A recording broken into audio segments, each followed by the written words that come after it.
그래서 십자가의 능력, 그 반전의 힘, 십자가의 능력, 그 반전의 힘이라는 제목으로 하나님 말씀 증거하겠습니다.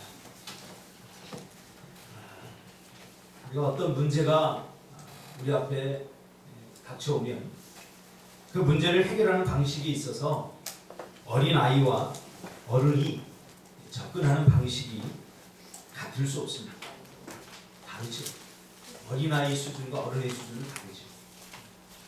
또 전문가가 해결하는 방식과 우리처럼 서투른 아마추어가 해결하는 방식이 같지 않습니다.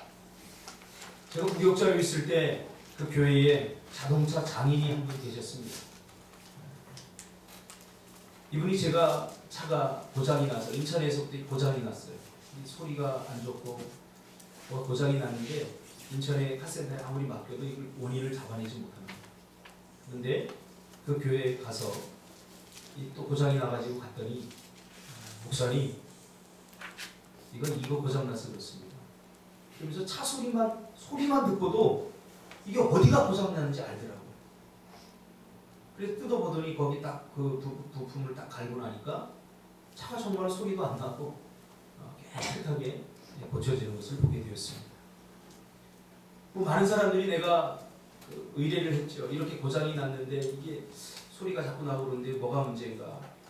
여러 사람들이 이게 문제일 거다, 저게 문제일 거다 이야기를 하는데 결국 다른 것이 문제였습니다. 하나님의 방법과 어떤 문제 해결을 위해서 접근하는 방법이 하나님의 방법과 우리의 방법이 근본적으로 다르다는 것을 우리는 인정해야만 합니다. 우리가 인생을 살아가다 만나게 되는 수많은 문제를 해결함에 있어서도 마찬가지입니다. 그 대표적인 것이 바로 십자가 사건입니다. 저는 이 십자가를 이해하지 못했을 때는 왜 하나님께서 하필이면 죄의 문제를 해결하는데 왜 하나님께서 하필이면 십자가라고 하는 방법을 사용하셨을까? 이해가 잘 되지 않았습니다. 하나님의 방법이 우리 죄의 문제를 해결하는 데 있어서 왜 하필 십자가인가? 그 하나님의 방법이 좀 궁색해버렸어요. 아니 어쩌면 그 죄의 문제를 해결하는 데 십자가였다는 그 사실을 설명해주는 선생님들이나 그 사람들의 그 설명이 좀 궁색했던 거예요. 지금 보니까. 굉장히 어설퍼요. 그러면서 마음에 들지 않았습니다. 왜 굳이 예수님이 십자가를 져야 죄의 문제가 해결되는가? 하나님이 체면이 있지만 신이 인간에게 침을 뱉고 채찍질을 당하고 고통을 당하면서 그렇게 무기력하게 그러면서 대항 한번 하지 못하고 그렇게 십자가에 달려 죽으셔야 하는가? 체면이 안 생깁니다. 어제도 우리 청년들 큐티 나눔 했죠? 청소년들 큐티 나눔 했는데 다윗이 법궤가 들어오니까 막 체면 생각하고 막 팬티가 내려올 때까지 춤추지 않습니까? 미갈이 뭐라고 저주하잖아요. 왕의 체면이 있지 뭐 그렇게 날뛰냐. 그래요. 좀 그럴 수 있다고 칩시다. 십자가에 돌아가실 수 있다고 칩시다. 그렇다면 뭔가 하나님다운 그런 익사이팅한 시나리오가 거기에 있을 법도 하지 않습니까? 십자가에 매달릴 때 예수님이 죽기 전에 하늘에서 천사들이 나타나서 번개를 치면서 십자가에 달리게 했던 로마 병정들 다 일순간에 쓰러져 버리고 예수님에게 침뱉던 사람들 혀가 꼬여지고 그렇죠? 채찍질했던 사람 팔이 부러지고 막 이러면서 우리가 영화에서 보듯이 슈퍼맨이 나타나서 모든 걸 해결해 주시듯이 그렇게 다 어떤 반전이 일어나면 참 좋을 것 같은데 십자가에서는 그런 반전도 일어나지 않습니다. 우리의 삶 가운데도 마찬가지 아닙니까? 우리가 문제를 만날 때 세상 사람들은 우리를 딱 주목해보죠. 아, 너희들 교회 다니는데 그 문제를 하나님께서 어떻게 해결해 주는지 한번 보자 하고 이렇게 째려보고 있는데 해결은커녕 우리가 더 곤란해지고 더 어려움을 당할 때 아, 참 이게 아니구나 실망할 때가 한두 번이 아닙니다. 야, 요쯤 돼서 하나님께서 나타나서 해결해 주시겠지 하고 기대를 하는데 우리의 예측은 빗나가기 일쑤입니다. 하나님은 나보다 똑똑하지 않은 것 같습니다. 너무 이해가 되지 않을 때가 많습니다. 누구나 문제를 풀어가는 방식은 다 다릅니다. 그것은 수준의 차이이기도 합니다.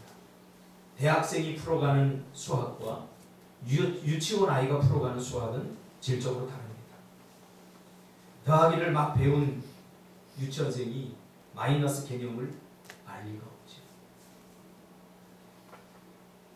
분수 개념을 모릅니다. 적분, 미적분 개념을 모릅니다. 피타고라스 점 이런 거 모릅니다. 그리고는 1 더하기 1은 2 그 맞춰놓고 나 수학 잘하지, 나 수학 천재지, 나 수학 진짜 잘해 이렇게 말합니다. 그 유치원 아이의 수준에서는 그럴 수가 있는 거죠.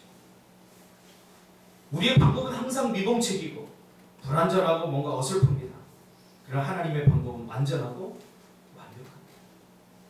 그러므로 십자가는 하나님이 인생의 문제를 만날 때 우리가 그 문제 속에서 그 문제를 근본적으로 어떻게 해결하는가에 대한 아주 중요한 인사이트를 제공해 주고 있습니다. 그러니까 십자가를 우리가 깨닫고 십자가를 잘 연구하면 하나님께서 우리가 만나는 인생의 문제를 어떤 방법으로 해결하기를 원하시는가, 어떻게 해결하기를 원하시는가에 대한 분명한 하나님의 음성을 들을 수 있는 겁니다. 그러므로 문제를 근본적으로 해결하기 위해서는 나의 방법, 나의 생각, 나의 이해를 내려놓고 하나님의 방법을 선택해야 하는 것입니다.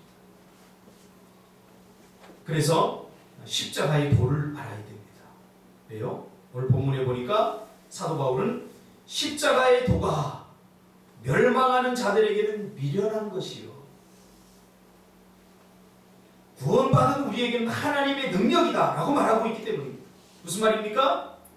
십자가의 그 해결 방법이, 십자가라고 하는 그 해결 방법이 멸망하는 사람들이 참 어리석게 보인다는 거예요. 십자가의 도를 깨닫지 못하는 사람들 어리석어.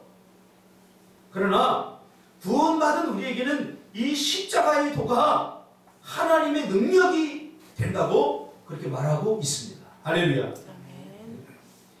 무슨 말입니까? 십자가가 무엇인지 아는 자에게는 이 세상의 문제를 능히 극복하고 이겨낼 수 있는 능력을 소유하게 되지만, 그러나 십자가의 도를 모르는 사람에게는 이 세상의 문제가 요원하기만 합니다. 문제 앞에서 불가능을 경험하게 된다는 거죠. 그리고 십자가적 해결을 이해할 수 없는 거죠. 이런 거죠. 돈이 필요해야 돼가지고. 근데 십자가의 도를 깨닫지 못한 사람들은 돈이 필요하면 사람을 쫓아다니 돈을 구합니다. 은행을 쫓아다닙니다. 그러나 십자가의 도를 깨달은 사람은 기도하죠. 그러니까 십자가의 도를 이해하지 못한 사람들은 돈이 필요한데 돈을 구하러 은행에 다니지 않고 교회에 나와서 무릎 꿇고 기도하는 것을 보면서 이해를 못하는 거예요. 어리석어 보이는 거예요. 야, 저 우승이 지금 돈이 필요한데 은행에 가서 대출이 얼마 되는지 알아보고 누구한테 돈이 빌릴 수 있나 이거 알아보고 쫓아내야 되는데 그거 하지 않고 교회에 나와서 기도하고 있으니까 참 바보다. 그렇게 한다고 뭐가 해결될 것 같으냐? 이게 십자가의 도를 깨달은 자와 깨닫지 못한 자의 차이입니다. 자식의 진로를 놓고 십자가의 도를 깨닫지 못한 자들은 학원도 열심히 보내고 공부를 어떻게 하면 더 잘할 수 있나, 어떤 직장에 들어가려면 어떤 자격이 필요한가를 놓고 부지런히 스펙을 쌓습니다. 그러나 십자가의 도를 깨달은 자들은 먼저 하나님 앞에 기도하는 거죠. 뭐 학원 안 다닌다는 거 아니에요. 열심히 안 한다는 거 아니에요. 그러나 내 열심만으로 안 되기에 하나님의 은혜가 필요하기에 기도하게 되는 거죠. 경제적 문제가 생기면 아하, 내가 뭔가 하나님 앞에 물질관이 올바르지 못하구나. 그래서 하나님 앞에 뭔가 새로운 물질관을 위해서 회개하고 하나님 앞에 다시 나오는 거죠. 그러나 물질로 궁색해지고 어려움을 당하면 내가 돈을 많이 못 벌어서 그래, 벌지 못해서 그래, 그렇게 생각합니다. 이게 십자가의 도를 깨달은 자와 깨닫지 못한 자의 차이입니다. 십자가를 이해하지 못하면 십자가의 도를 이해한 사람들이 문제를 풀어가는 방식이 어리석고 철없게만 보이죠. 그 대표적인 게 뭡니까? 다윗과 사울이지 않습니까? 블레셋이 쳐들어오자 사울은 어떻게 합니까? 자기 방법대로 그냥 전쟁을 치러버립니다. 자기 방법대로 예배합니다. 그러나 다윗은 우리가 살펴본 것처럼 끝까지 인내하고 하나님께 물어보고 그 급박한 상황에 이게 십자가의 도를 깨달은 자와 깨닫지 못한 자의 차이입니다. 여러분은 요즘 어떤 문제 때문에 고민하고 계십니까? 그리고 그 문제를 해결하기 위해서 여러분 지금 얼마나 발버둥을 치고 계십니까? 그리고 여러분이 그 문제를 해결하기 위해서 취한 방법은 어떤 방법입니까? 여러분은 사람이 해결해야 될 문제 중에 가장 중요하고 긴급한 문제가 무엇이라고 생각합니까? 돈의 문제입니까? 자식의 문제입니까? 아니면 관계 문제입니까? 취업의 문제입니까? 진로의 문제입니까? 노후의 문제입니까?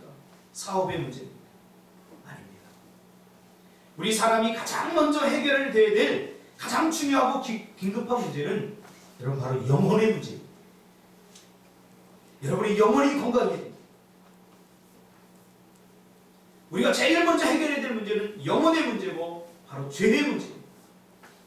죄라고 하는 인생의 그 불행의 씨앗을 해결하지 않고는 절대로 우리 인생들은 행복할 수 없습니다. 불행의 연속일 뿐입니다. 요즘 많은 사람들이 죄를 얼렁뚱땅 넘어갑니다. 여러분, 죄는 절대로 얼렁뚱땅 넘어가면 안 됩니다. 이 죄는 철저하게 해결받아야 될 문제입니다. 여러분, 더러운 그릇에 밥을 담아먹는 사람 있습니까? 없습니다. 자기가 쉬 오줌을 하고 거기다 배설물을 가득 담고 그걸 가지고 와서 밥 주세요. 그 밥그릇에 여러분 밥을 담아주는 사람이 있습니까? 없습니다. 하나님도 마찬가지입니다. 우리의 죄가 가득한데 하나님 나에게 복을 주세요. 나에게 은혜를 주세요. 하나님은 더러운 그릇에 절대로 은혜를 담지 않습니다. 그러므로 축복의 단계에서 많은 사람들이 좌절하는 이유는 우리 인생의 죄의 문제를 분명히 하지 않기 때문에 그렇습니다. 하나님의 축복과 은혜가 담기려면, 우리 인생의 그릇에 담기려면 죄의 문제가 분명하게 해결되어야 됩니다. 죄는 모든 문제의 원인이고 불행의 원인입니다. 우리 인생의 모든 문제의 이면에는 바로 죄가 도사리고 있다는 사실을 기억해야 됩니다. 다윗의 자녀가 죽었어요. 왜 죽었습니까? 그가 과거에 하나님 앞에 잘못한 죄 때문에 죽었어요. 우리가 하나님 앞에 죄를 짓고 용서를 구하면 하나님 용서해 주시지만 그러나 죄의 흔적은 여전히 남아있게 됩니다. 못을 박았다 빼면 못은 뽑을 수 있지만 못 잡으면 반드시 말이죠. 그래서 우리는 죄와 피 흘리기까지 싸워야 됩니다.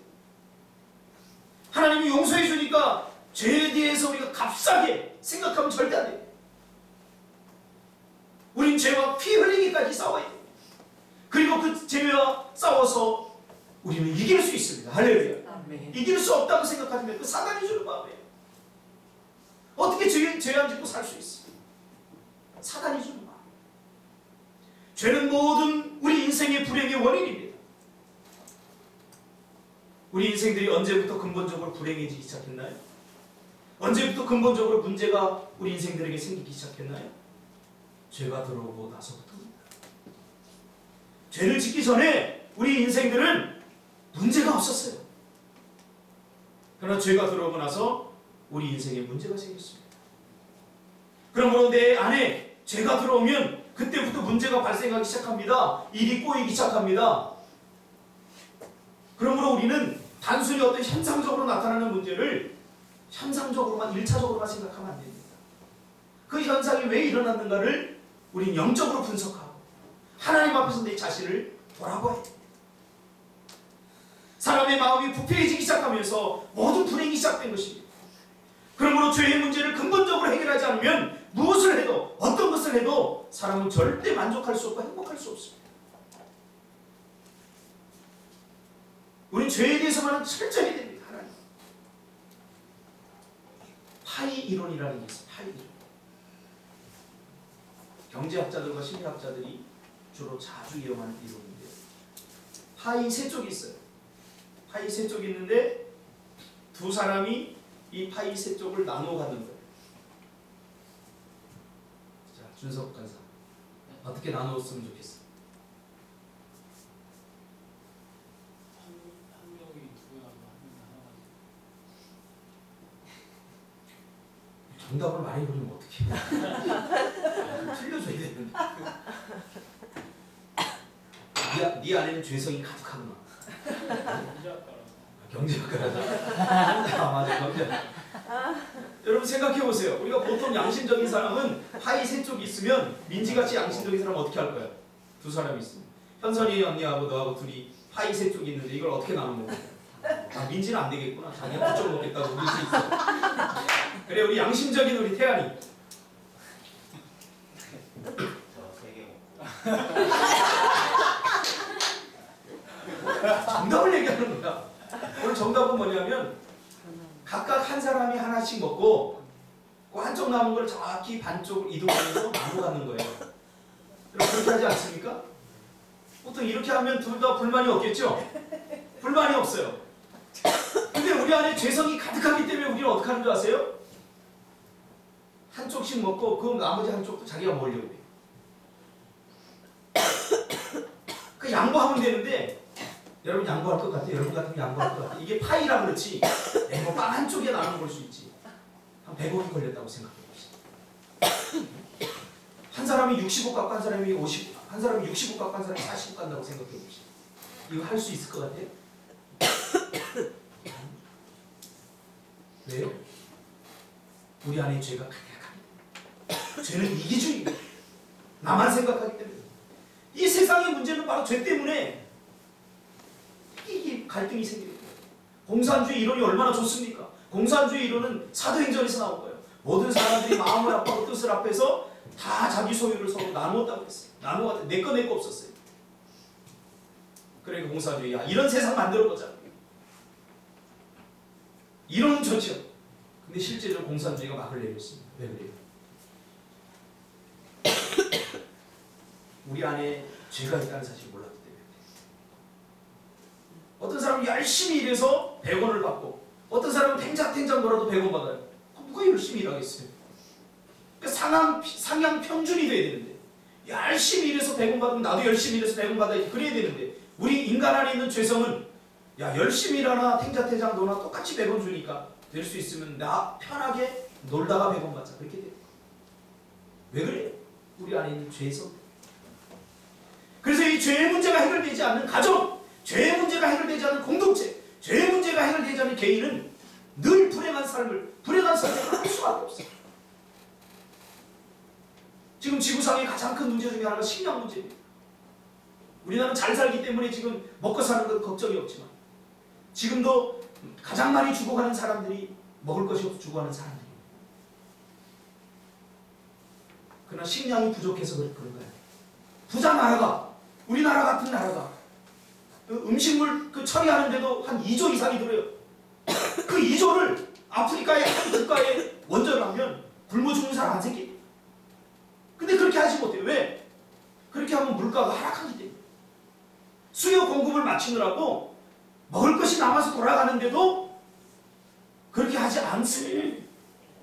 미국이 가진 그 자원을 풀면 굶주림 해결할 수 있어요. 근데 그렇게 하지 못해요. 팔아먹으려고. 비싼 값에 팔아먹어야 경제가 돌아가니까. 경제학자들은 나름대로 경제적 논리로 하면 그 말이 맞을지 모르지만 우리가 기독교적으로 접근하면 이것은 우리 안에 있는 죄성이 그렇게 같아요.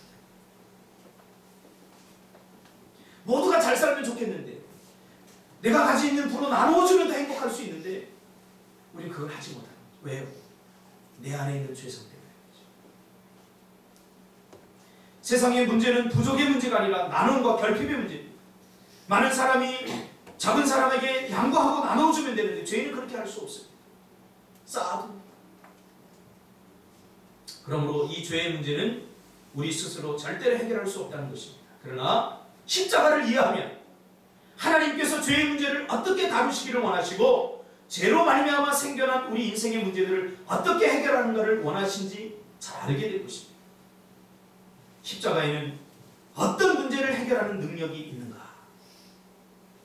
십자가의 첫 번째 능력은 바로 사랑입니다. 제가 이제 내일부터 특세를 하는데 십자가의 능력, 인생 모든 문제 해결책 십자가라는 주제로 이제 특세를 할 건데 오늘은 그 첫 번째 시간입니다. 인생 모든 문제를 해결하는 중요한 키포인트는 바로 십자가 안에 다 들어있습니다.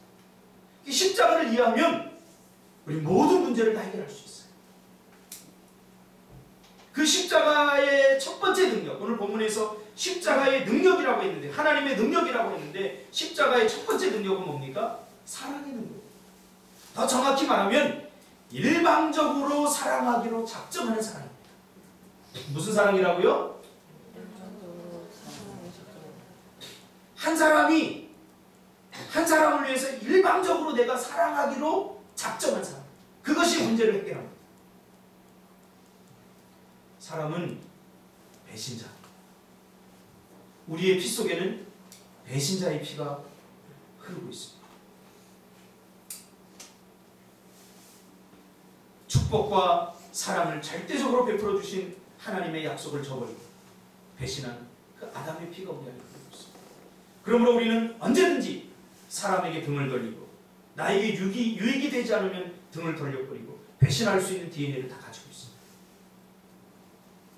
그러므로 사람이 배신한다고, 아니 내가 사랑하는 만큼 저 사람이 나를 사랑해 주지 않는다고, 자식이 내 마음을 몰라준다고, 믿었던 사람이 나의 마음을 아프게 한다고 너무나 서운해할 필요 없습니다. 이거 전제로 깔고 들어가요. 누구든지 사람은 배신할 수 있어요. 저 인생을 오래 살아보지 않았지만 그렇더라고요. 나에게 조금 유익이 되면 친한 척하고, 유익이 되지 않는다 그러면 등을 확 돌려버리는 게 우리 인생입니다. 왜 그래요? 죄성 때문에. 그러므로 중요한 것은 한쪽에서 일방적으로 사랑해 주기로 작정하는 것이 중요합니다. 이것이 십자가 사랑입니다. 하나님은 우리 인간들에게 배신당했어요. 약속을 철저히 저버리고 선악과를 따먹음으로 배신당했어요. 그래서 하나님은 작정했어요. 야, 얘네들 또 배신해야겠구나.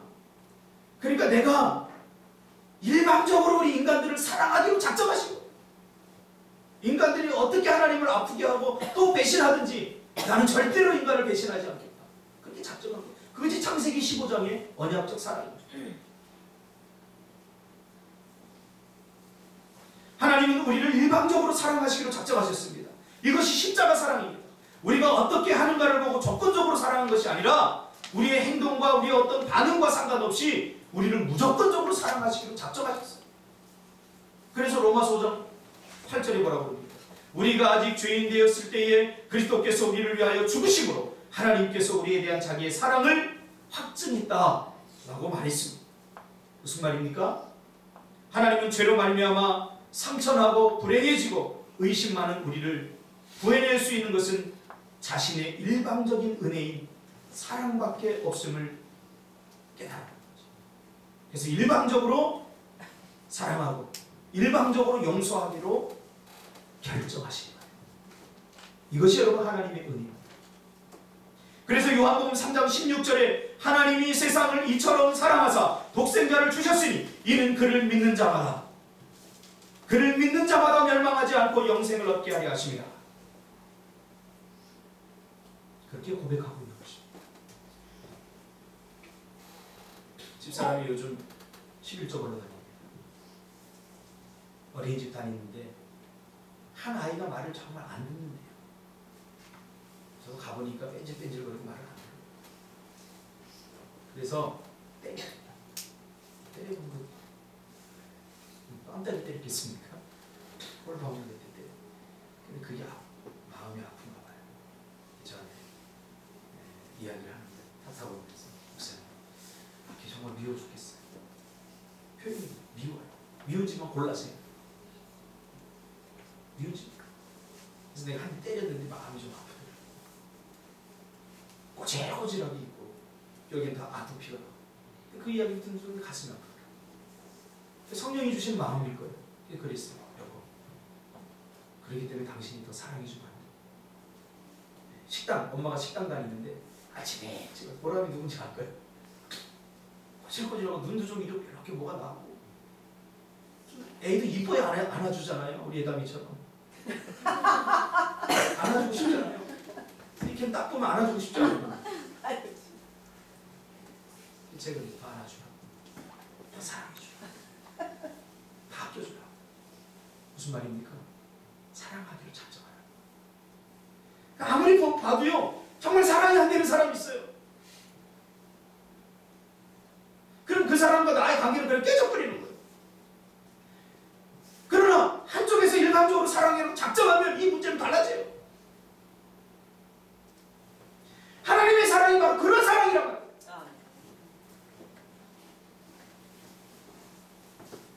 여러분 사랑하십시오. 아멘. 그래도 안 되면 사랑하시고 작정하시기 바랍니다. 아멘. 자식을 저는 말 없는 자식 패 죽이고 싶죠. 그렇지 않습니까? 다 지난 이야기입니다. 우리 집사람이 그러더라고요. 이 집사람은 굉장히 성품이 온순합니다. 제가 보조합니다.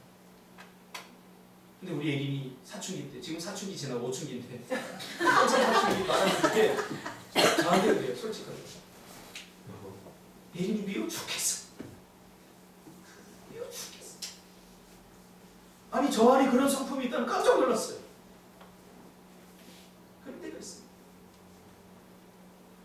그래도 우리 자신이니까 사랑합시다. 사랑합시다. 사랑이 있더니 요새는 이쁜 짓 얼마나 많이 했는지 전도하라고 그랬더니 저기 이쁜 또 지 닮은 예언이 데리고 왔어. 사랑하기로 작정해야 돼요. 조건을 보고 상황을 보고 사랑하려면 절대 사랑이 안 됩니다. 한쪽에서 일방적으로 사랑하기로 작정한 사랑, 이것이 십자가 사랑입니다. 여러분 하나님이 여러분을 보면 사랑할 만한 줄 아세요? 예? 착각하지 마세요. 우리를 보면서 나를 보면 나는 내가 하나님이면 나를 절대 사랑하지 않을 거예요. 사랑할 말 안 해요. 근데 하나님은 나를 사랑하시기로 작정하셨어요. 결정하셨어요. 용서하시기로 작정하셨어요. 내가 뭐 신앙생활 잘해서 축복받는 줄 아세요? 이 하나님의 위대한 은혜 때문에 내가 사랑받고 사는 거예요. 자녀들도 마찬가지입니다. 여러분 자녀 짓해서 부모들이 여러분 사랑하는 줄 아세요? 주영씨? 절대 착각하면 안 돼요. 부모들은 자녀들을 사랑하시길 작정하고. 그러므로 사랑해야 문제가 해결됩니다. 사랑이 해결책입니다. 여러분 교회도 사랑하는 사람들이 많아야 됩니다. 할렐루야. 제가 어제 편지를 받았는데 집사님들은 편지를 받았는데 편지 감동받은 편지 다 감동받아. 제가 편지를 읽으면서 어제 조용히 혼자 읽으면서 많이 울었어요. 특히 한 편지를 제가 소개하려고 합니다. 내 편지 소개 안 했다고 낙심하지 마세요. 제 일생 평생 동안에 제가 간직하고 있다가 한 사람씩 다 낭독할 겁니다. 오늘 두 사람 거 갖고 왔는데 다 낭독할지 모르겠는데 저 상진이에요. 자기가 썼으니까 읽을 수밖에 없어요. 먼저 생신 축하드려요. 이 편지는 제 마음을 담은 작은 선물입니다. 이번 주는 이 작은 선물을 준비하기 위해 목사님 생각을 참 많이 하는 것 같아요. 예전에는 안 했다는 것이 아니에요. 조금 덜 했지요. 지난 한 해 동안을 편입의 핑계로 저의 성공만을 바라보고 살아온 터라 목사님과 교회를 위한 생각을 많이 하지 못했습니다. 참 이기적이었죠. 그래도 이런 부족한 저를 아들처럼 생각하시고 뒤에서 묵묵히 바라보시며 기다려주신 목사님을 생각하면 너무 감사할 따름입니다. 지금 생각하면 부끄럽기 짝이 없네요. 그때는 내가 잘 돼야 교회가 잘 된다는 생각으로 제가 잘 되기 위해서 발버둥을 쳤던 것 같아요. 그런데 최근엔 목사님이 개척 때부터 짊어지고 오신 물질의 짐을 보고서야 깨달았어요. 나 자신보다는 하나님 나라가 먼저이고 교회의 영광이 먼저라는 것을. 지금 생각해보면 개척 당시 저는 목사님과 친구들이 좋아서 쫓아온 어린아이였던 것 같아요. 무거운 짐은 어른들에게 떠넘긴 어린아이였던 거죠. 목사님 이제 그 짐을 제가 짊어지고 갈게요. 아니 우리 꿈틀교회 가족 한 사람 한 사람이 같이 짊어지고 가요. 지난 7년 동안 많은 사람들이 우리 교회를 거쳐갔지만 이제는 정말 그 짐을 나누어 짊어질 일꾼들만 남은 것 같아요. 그 짐이 무거울지언정 함께라면 쓰러질 일은 없으니까요. 목사님 힘내세요. 우리가 있잖아요. 이 편지를 받고 제가 힐링이 됐어요. 힐링. 나 혼자가 아니다. 힐링이 있어요. 모든 성도들의 마음인 줄 압니다. 장 집사님 참 저기 그 사고가 안 될 때, 식당 안 될 때 하루에 수십만 원 적자가 나면서도 그 헌금을 그 수십만 원 꼬박꼬박 잊지 못하고 그거 모아두면 월세 돼요. 제가 보니까 월세 내는데 보태면 되는데 그거 자신도 적자 나면서 그 헌금하는 걸 보면서 제가 참 가슴이 아팠어요. 기도할 때마다 하나님 우리 장 집사님 잘 해야 돼. 하나님 아시지 않습니까? 하나님 제가 이 사람 때문에 오늘 목회에 힘을 얻는 것 같아요. 목회가 힘들다고 합니다. 인생길이 힘들다고 합니다. 여러분 서로 사랑하시기 바랍니다. 이 따뜻한 마음만 사랑이 모든 것을 해결합니다. 우리 교회를 여러분들 사랑하니까 우리 교회가 얼마나 요즘 훈훈한지 몰라요. 얼마나 행복한지 몰라요. 할렐루야. 여러분 자녀들, 부모님들 뜨거운 마음으로 사랑하시기 바랍니다. 사랑이 잘 안 되고 사랑하기로 작정하시기를 바랍니다. 서로 사랑하기로 작정하면 돼요. 그 별로 어렵지 않더라고요. 우리 민들레 이야기 알지 않습니까? 미국의 한 가정에서 미국 사람들은 민들레를 싫어합니다. 왜냐하면 이 알러지를 일으키기 때문에 민들레를 싫어해요. 근데 미국은 잔디, 앞이 정원에 잔디가 있으니까 민들레가 항상 피는 거예요. 민들레는 생명력이 강해서 그 홀씨가 날아가서 그냥 자생합니다. 그러니까 이 민들레를 없애려고 그 자식이 기관지 천식 때문에 알러지 때문에 고생하니까 민들레를 없애려고 씨를 뿌려보고 뭐 잘라내보고 캐내보고 약을 쳐보고 다 안 돼요. 그때 미국 농무성에다가 의뢰를 했는데 이것저것 해보고 다 해보도 안 돼. 근데 마지막에 농무성에서 온 답이 뭔지 아세요? 그럼 한 가지 방법밖에 없습니다. 민들레를 사랑하세요. 이 사람 눈에는 자기 자식을 고통스럽게 하는 민들레가 싫었어요. 미웠어요. 뽑아 버리고 싶었어요. 땅에서 패하고 싶었어요. 그래서 그렇게 했더니 민들레가 더 번성하는 거예요. 그다음부터 마음을 바꿨어요. 그래도 안 되니 사랑하자. 그래서 민들레를 사랑하기로 마음먹었습니다. 민들레야, 너 때문에 우리 아들이 지금 알러지 때문에 고통하고 있으니까 제발 우리 아들에게 오지 마. 민들레를 사랑하자. 그러니까 놀라운 일이 벌어집니다. 사랑하고 나서부터 이 아이가 민들레 알러지가 사라져버린 거예요. 사랑하면 해결이 됩니다. 저는 이 하나님의 사랑을 잊을 수가 없어요. 목회하면서 살아오면서 많은 배신을 당하고 꼭 잘해줬던 사람들이 배신하죠. 전부를 다 쏟았던 사람들이 배신하죠. 마음의 상처도 많이 받았고 힘든 적도 많았지만 그러나 그런 때마다 하나님께 저를 위로하시고 힘주시는 것은 나는 너를 배신하지 않는다. 네가 나를 수없이 배신했지만 나는 너를 사랑하기로 작정했다. 결정했다. 저는 요즘 우리 보람이가 제 마음을 조금 이해할 거라고 생각합니다. 병훈이에게 사실 과외를 맡겼는데 과외를 맡긴 게 아니라 우리 보람이를 좀 성장시키기 위해서 내가 기도하면서 병훈이를 맡겼어요. 병훈이를 제가 초등학교 4학년 때부터 5학년 때부터 이렇게 하면서 참 가슴앓이 많이 했어요. 내 자식 같으면 좀 패고 싶었어요. 그런 적이 한 번도 없어요. 약속을 하고 제대로 지킨 적이 한 번도 없어요. 나는 뭐 시간이 남아 도는 줄 알아요. 정말 내 자식 같으면 수백 번 수천보다 더 뺐어요. 더 때렸어요. 죄송합니다만 어떨 때는 야, 너 그래 우리 교회 안 났으면 좋겠다. 그런 마음 가진 적도 있어요. 죄송합니다. 오해하지 마세요. 그러나 이 죄성 있는 인간적인 솔직한 마음이 있어요. 보람이 조금 이해할 거지. 근데 그때마다 하나님이 나에게 병원이의 모습과 내 모습을 오버랩하면서 이게 내 모습이다 보는 거야. 내 모습이야 이게. 내 앞에서 내 모습이야. 그러니까 내가 병원이를 포기하면 하나님 나를 포기할 것 같아서 칭찬이 안 나오는 거 칭찬할 게 없어요. 그래서 오면 칭찬합니다. 그래 힘내라. 입에서 여기까지 욕이 막 나오는데 여기까지 내가 오늘 혼내야 되겠다 그런데 어느 순간 혀가 꼬부라지면서 하나님이 역사하시니까 야 배우나 그래 한 시간이라도 늦게 와주니 고맙다 이렇게 되는 거예요. 말이 딱 이렇게 나. 내가 미쳤나 봐 그냥. 한 시간 기다린 나는 거고 집사람한테 물어보세요. 저는 한 시간 기다릴 수 있는 체질이 아니에요. 걔를 만나면서 한 시간 두 시간을 기다리더라니까요.